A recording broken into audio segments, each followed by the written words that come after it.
Hello and welcome to another exciting edition of Movies and Tea.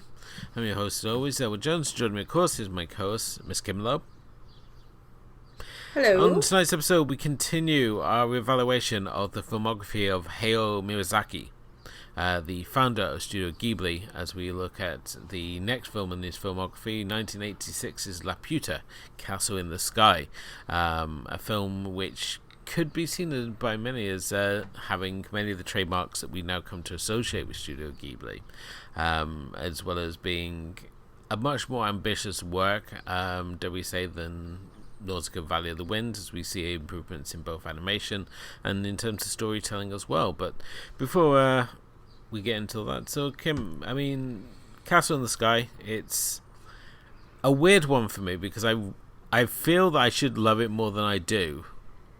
And I can't quite place why I don't hold it in the top echelon of Studio Ghibli movies, even though I've seen this one quite a few times. I feel the same way about it. I grew up with it, and it's one of the ones that I grew up with mostly because my cousins liked it a lot, so they would put it on quite frequently. But obviously, I don't remember a lot of it until now in the recent years when I've been rewatching it. But it's an interesting one because it's like you said, there's a lot of trademarks of Miyazaki that shows up here. And it is a really fantastical type of movie, mostly because there's all kinds of things included in it. You have the action, and then you have all of the, and then so basically this one has everything from the action to the fantasy to this kind of made up world, and obviously you also have Miyazaki's little flying devices and flying objects and all kinds of different things, and you even have a flying island. So so there's a lot of elements here that are really, really well designed, and it's definitely a step up from, say, Lupin the Third or even Nausicaa, and it's like you said, it's much more ambitious. But maybe it's because it's a lot that sometimes it feels like a lot of stuff happens also very quickly. Whether it's the character development to just everything happening really quickly with the appearances of the pirates and, all the forces coming at the same time. Okay. I don't know. I mean, the film itself is set in an alternate vision of the late 19th century, where a young orphan girl called Sheeta is abducted by a government agent, Muska, who plans to use her blue crystal that that's been passed on to her and has been passed down the family line for generations, and is believed to lead the way to the mythical flying city of Laputa. During her escape, though, she meets up with an orphan boy named Pazu, who assists in her escape, with the pair soon teaming up with a family of sky pirates and setting forth to try and find this mysterious flying city. So, yeah, I mean, as you've been saying, Kim, I mean, this is a slightly more ambitious title. I mean, this one's long. It goes for some 2+ hours, which you certainly feel, I have to say, with this one. A lot of them of the Studio Ghibli movies, they kind of really fly by, but this one I really always feel the runtime, and at the same time, when I look at where to make the cuts to it, I can never really sort of place what I would cut out, because there's so many great scenes in this movie and that add so much to these characters. But at the same time, it just feels a little overly long for this story that's being told. So yeah, definitely. I mean, the story, there is a lot of moving wheels, but at the same time, it is, if you simplify it to the, you can really simplify it down to really just, it's a very straightforward story about, good and bad, and, about power and just, it's a little girl who's moving up type of thing, right? It's kind of like Nausicaa is a princess or something like that. There's always some type of hidden kind of secret to who they are, and that's what that and her connection to Laputa and eventually, you know, you have Pazu, and then you have the sky pirates who kind of convert over the time. It's all about like good and bad, and there is a lot of like little silly moments in between that are quite heartwarming. But in the end, the story is pretty straightforward. It's just about a group of people who are trying to find this island and this kind of like treasure type of style. Yeah, it's right? an adventure story, isn't it? Really. Yeah, exactly. At the same time, I mean, this is like a key component of like the steampunk movement. There's so many sort of elements in this that would go on to inspire other works of like steampunk and certainly diesel punk as well. Right from the start, I mean, during the opening credits, we get all these little insights into how this world has evolved, how it's focused its attentions onto flight as being one of its main forms of transport, and at the same time everything's very much powered by steam, as we see with the mining village that Pazu lives in, which is based on the Welsh mining villages. Miyazaki actually revisited Wales in 1984 and saw the miners' strikes and was very sort of inspired by the small mining communities and used it as inspiration for the town that Pazu lives in. And even when every location we go to has all these really interesting sort of characters. So whether in Pazu's sort of hometown, there's his adoptive family, and you have like his sort of like adopted sort of father figure who has this great showdown with the sky pirates, where they sort of like had this moment where they're sort of like manning up to each other and they're just there flexing their muscles and having this shirt ripping contest, and it's sort of broken up with the miner's wife going, "I'm not repairing that." And it's just so comically cartoonish, like how you see these two big guys just like swelling up and puffing out their chests, and at the same time it's got this sort of kind of groundedness to it, so which I kind of like as well, as there's certainly many elements in this film that sort of tied into the real world, so to speak, as you have elements of like Laputa's sort of like weaponry being referred to in like terms of like Hinduism and Roman mythology. So this is probably like, as I said, whereas most of Miyazaki's works sort of exist in their own sort of fantastical worlds, this seems to be like one of his rare occasions where he does try and ground it some sort of sense into reality, and at the same time we have elements that we've seen in his other films, such as like the fox creatures we saw in Nautical Valley of the Wind, which randomly turn up in this film.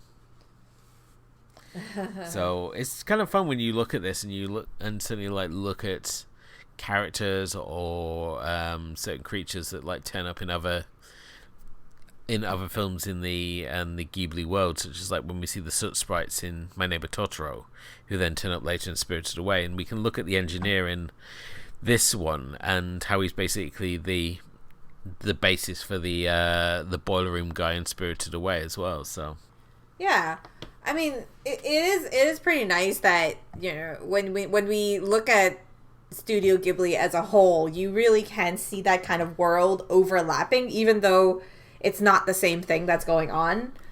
It's kind of like a different story that they're telling, a different scenario type of thing. But I mean, I get what you mean by the groundedness of it, and I think like the first part, I think those are the best parts of the film, especially when you have the beginning when things are much more lighthearted, and you have a lot more of kind of like just the civilians kind of making their living and bonding together to help Pazu and Sheeta escape, and that sort of moment that's really, really fun constantly.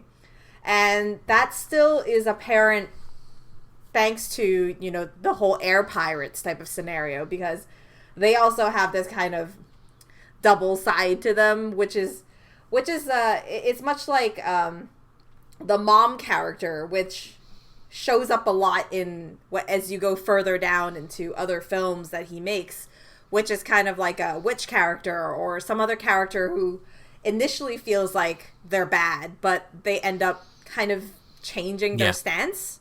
They're kind of in that gray area, and that happens a lot in his storytelling, which is something that I do like, that kind of depth when you look at a character. Oh, definitely so. And even with the actual Sky Pirates themselves, they're originally seen as these rogues when they're seen attacking the airship at the start of the film, and then when we get to meet them later in the film, and we just find they're sort of like a bunch of bumbling sort of crooks, but they've got a real good nature to them. Yeah. And the way as well they're all really obsessed with Sheeta. So we have this scene where they're all like skiving off their duties to go and visit her, and she ends up like roping them into like working in the kitchen, which I thought was kind of charming. And these two characters, these sort of two child characters, Pazu or Sheeta, they're both very sort of adorable sort of characters, and you enjoy this sort of innocence to their relationship that they have, as it doesn't get caught up in sort of like complex feelings or anything. It's just about these two characters and their shared sort of wonder at the world around them, and certainly it perfectly matches when you've got something like Laputa, this floating castle in the sky. So when we finally get to Laputa in the final sort of 30 minutes of the film, it's sort of like they just like perfectly embrace it, all these like little features of this world, because by the time they get there, it's essentially this abandoned floating city that nature has reclaimed, with this one sentry robot that's basically going around acting as the caretaker for everything, which is really interesting. And I also love the fact that this could possibly be set in Canada because they have beavers. The thing is, Castle in the Sky is when we actually get to Laputa itself, it's such a, I think like that is truly the highlight of the film. And the whole seeking of this place is so worth it, obviously, because it's such a wonderful world. Like it's a world that hasn't been contaminated, that nature still preserves. And I think in some ways this is kind of like it also shows that we can't have nice things. Yes, of course. Because obviously what turns out really nice ends up being destroyed at the end. But also there's always a fail safe, right, for these type of things, and they were able to do that by the end of the film, which is really, really nice to kind of counteract the evil that wants to take over from the two Laputa descendants who end up there. Yeah, I mean, the actual location is very interesting to look at, because on the surface you've got this sort of ancient city. The castle, the floating castle itself is obviously based on the Laputa from Gulliver's Travels, which is the third world he visits, because and much like that one, it's sort of like used for political power, where they're constantly like raging war on the people on the ground. And with Laputa, it just basically has this top part, which is this real beautiful sort of architecture, but as we mentioned already, it's all been sort of taken over by nature. So when you go in like the Great Dome and you see like the big tree that's like growing up through the middle of it, and that there's just nature everywhere. Nature has been reclaimed, and it ties wonderfully into that reoccurring theme of nature versus technology that we see constantly through Miyazaki's works. It's one of his favorite themes, and we saw it in Nausicaa.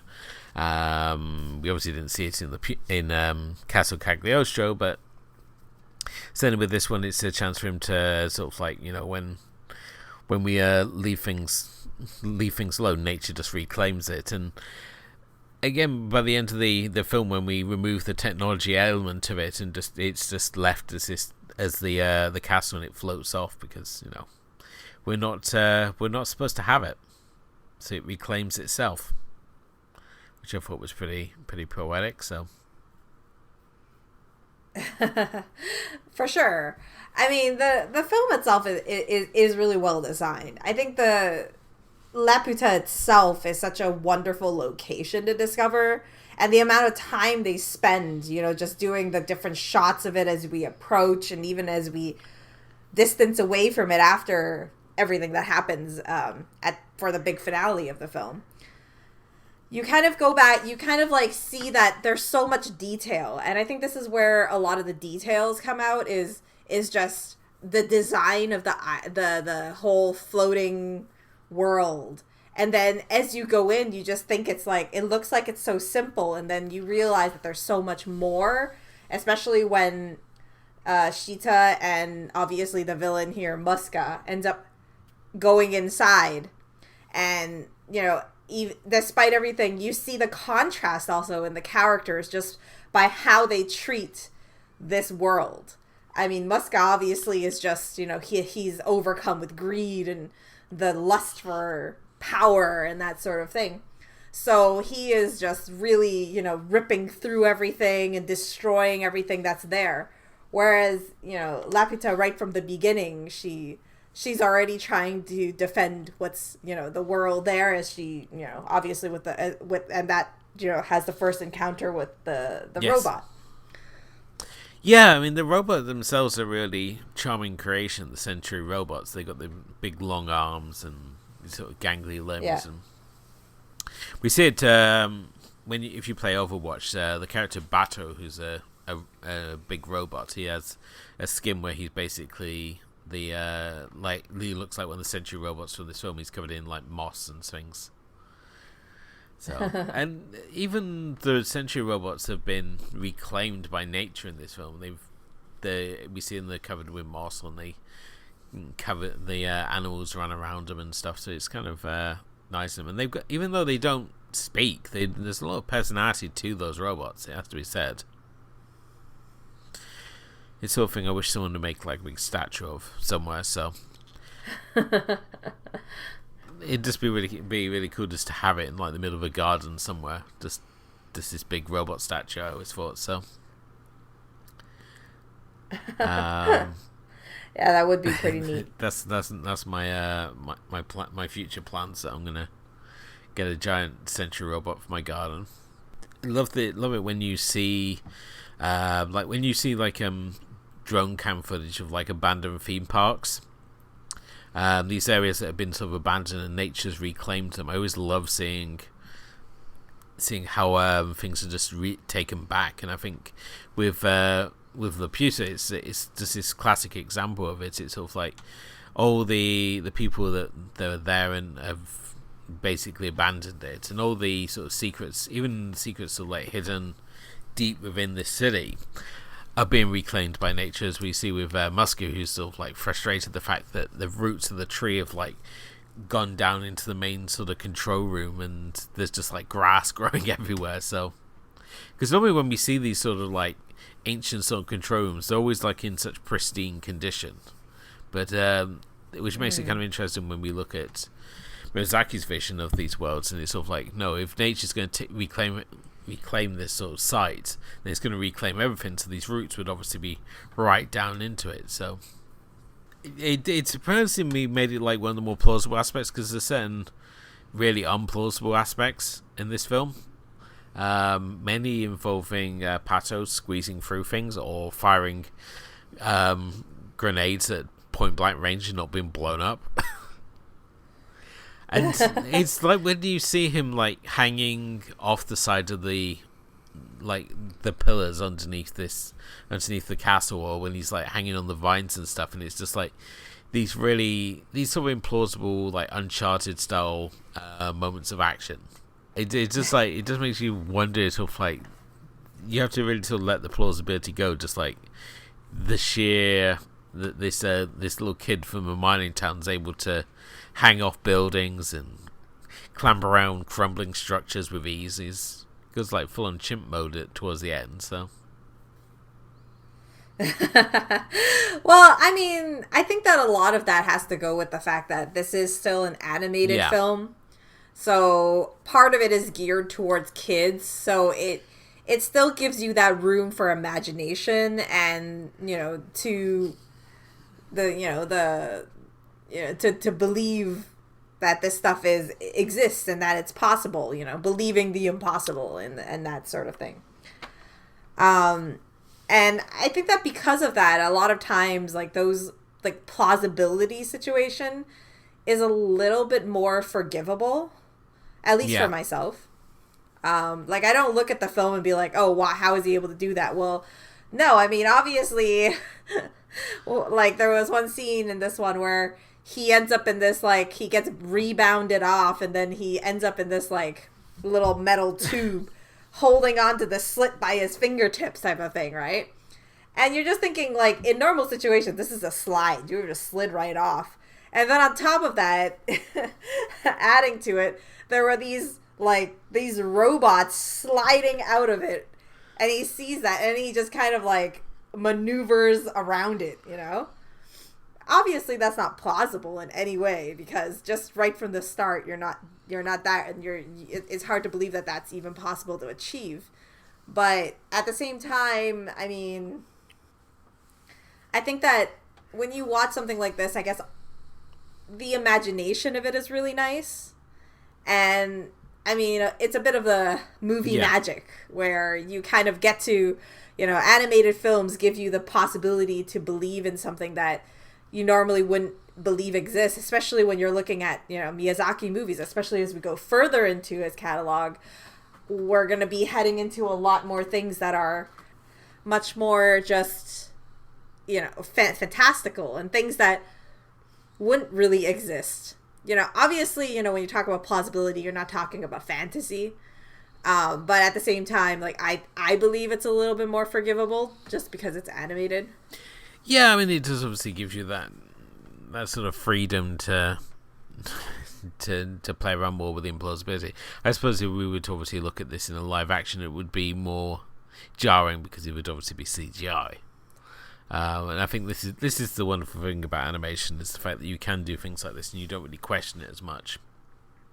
The leaps don't seem as extreme as when we look at, like, the CGI, and I think we were talking about this when we were looking at the Uncharted film the other week, and we were talking about, like, how the CGI made it seem really jarring.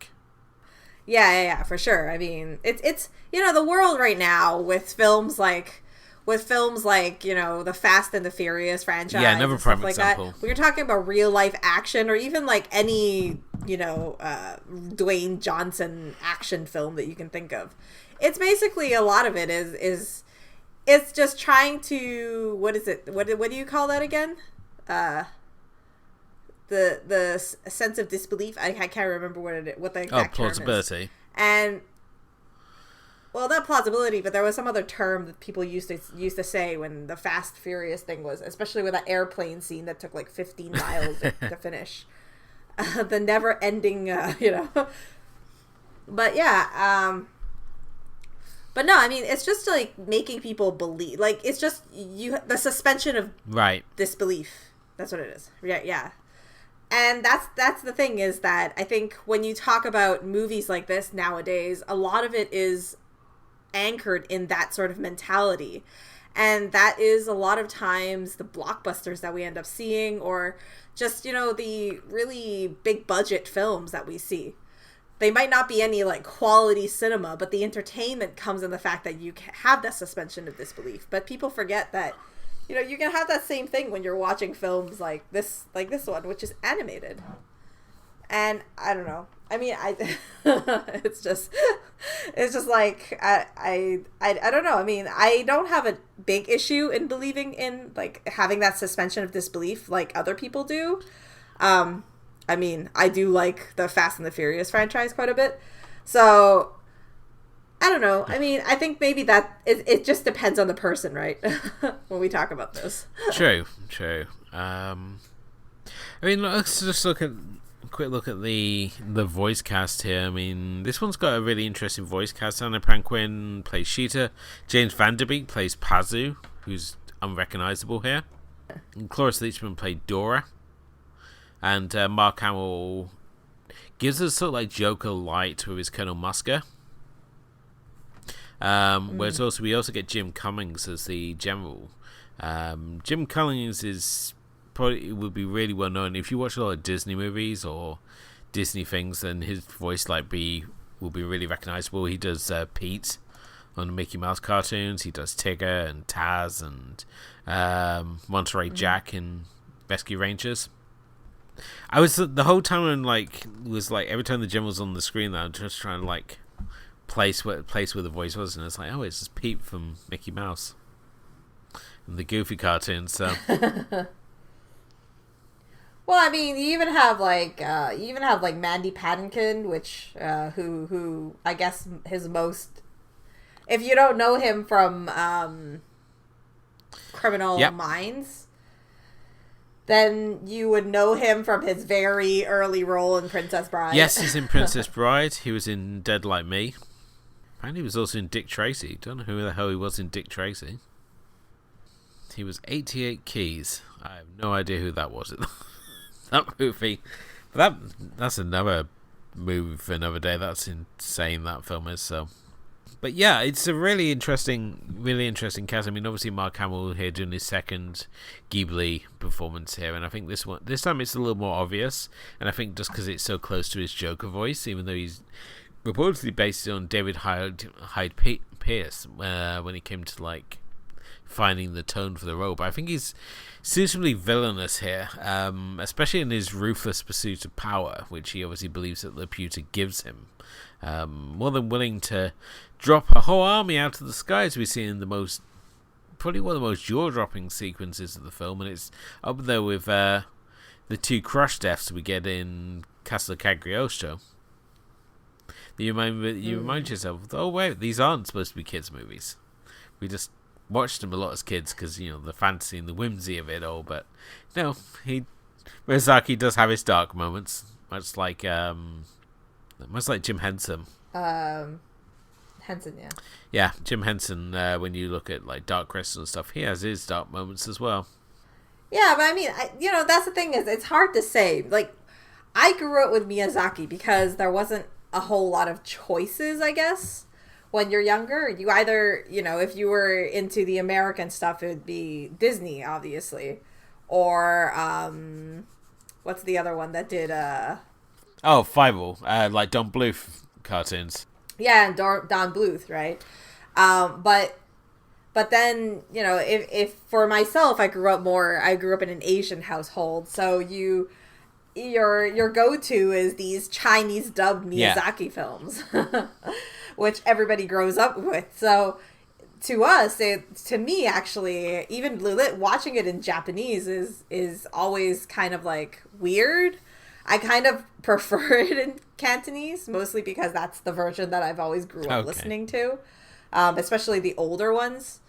But yeah, I mean, it isn't meant for kids. Like every single one, like, I mean, you can argue the same thing when you look at, like, obviously we're not covering it this time in this season because it's not a Miyazaki exactly, but it's a Studio Ghibli. If you look at like A Grave of the Fireflies, like, that's not for kids. Like, you're gonna bawl your eyes out.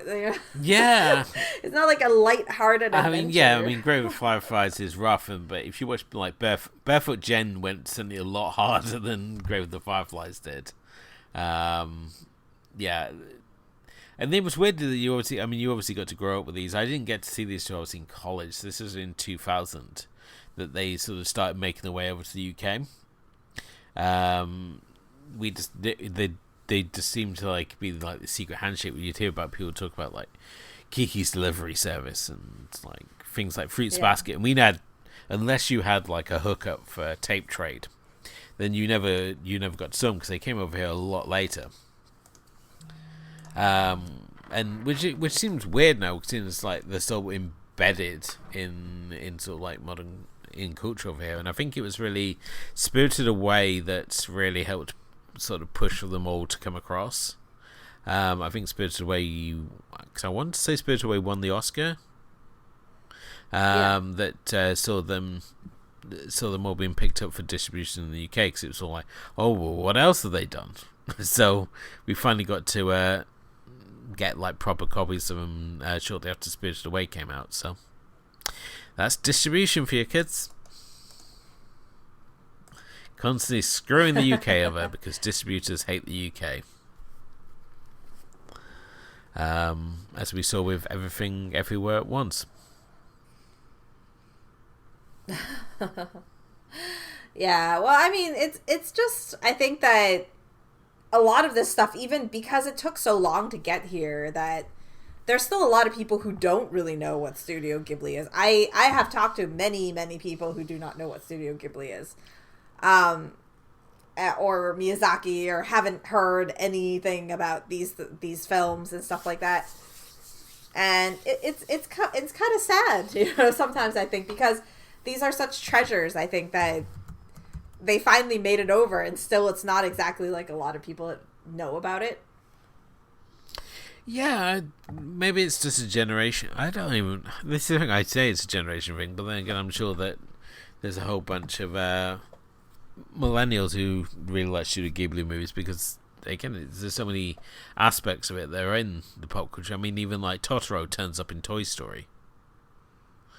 Yeah. He's turned up in Toy Story 3, which really sort of like marks out just how ingrained in popular culture these movies are. And I think a lot of the people, while some of the films aren't as sort of like, they don't get the same recognition as others. I mean, things like Spirited Away, My Neighbor Totoro are certainly higher up there, and things like Princess Mononoke have fallen slightly more by the wayside.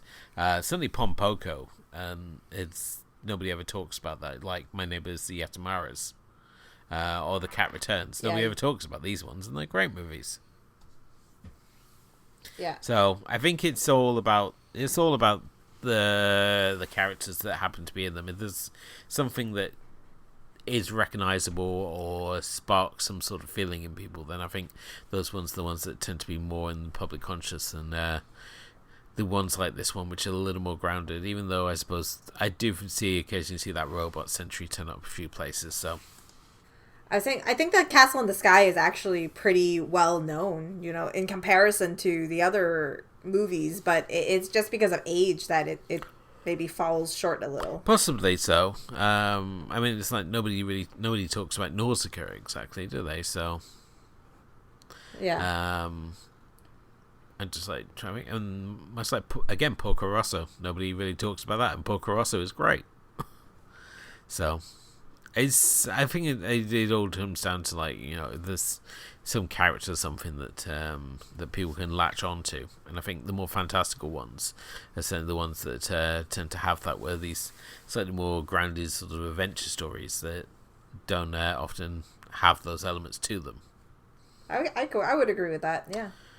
Well, I mean, this obviously brings us into tonight's episode. Thank you as always for listening. If you wanted to let us know your own thoughts on the Miyazaki filmography, please do. You can get in touch with us on Facebook or Twitter or Instagram. You can also check out our blog, which is moviesandteapodcast.wordpress.com, which has got our full archive of episodes on there as well, including our Friday Film Club, where every Friday myself and Kim both pick a film to highlight as a way to talk about more of the movies that we enjoy. And if you could hit the like and subscribe button as well, that'd be most appreciated. Wherever you happen to listen to this, maybe leave us a review, because it all helps raise the profile of the show. But Kim, where are we going to next? Yeah, we're going to a film that you mentioned constantly in the show, and that's 1988's My Neighbor Totoro. Yes, a movie I wish I liked more, but it's so ingrained in the public conscious for so many reasons that we will cover on the next episode. But I believe this is one of your favourites, Kim, is that right? So yes, this is going to be a real interesting episode to see that clash of opinions for that one. But make sure you join us for that one. But until then, thank you for listening, and we'll be back next time to talk about My Neighbor Totoro.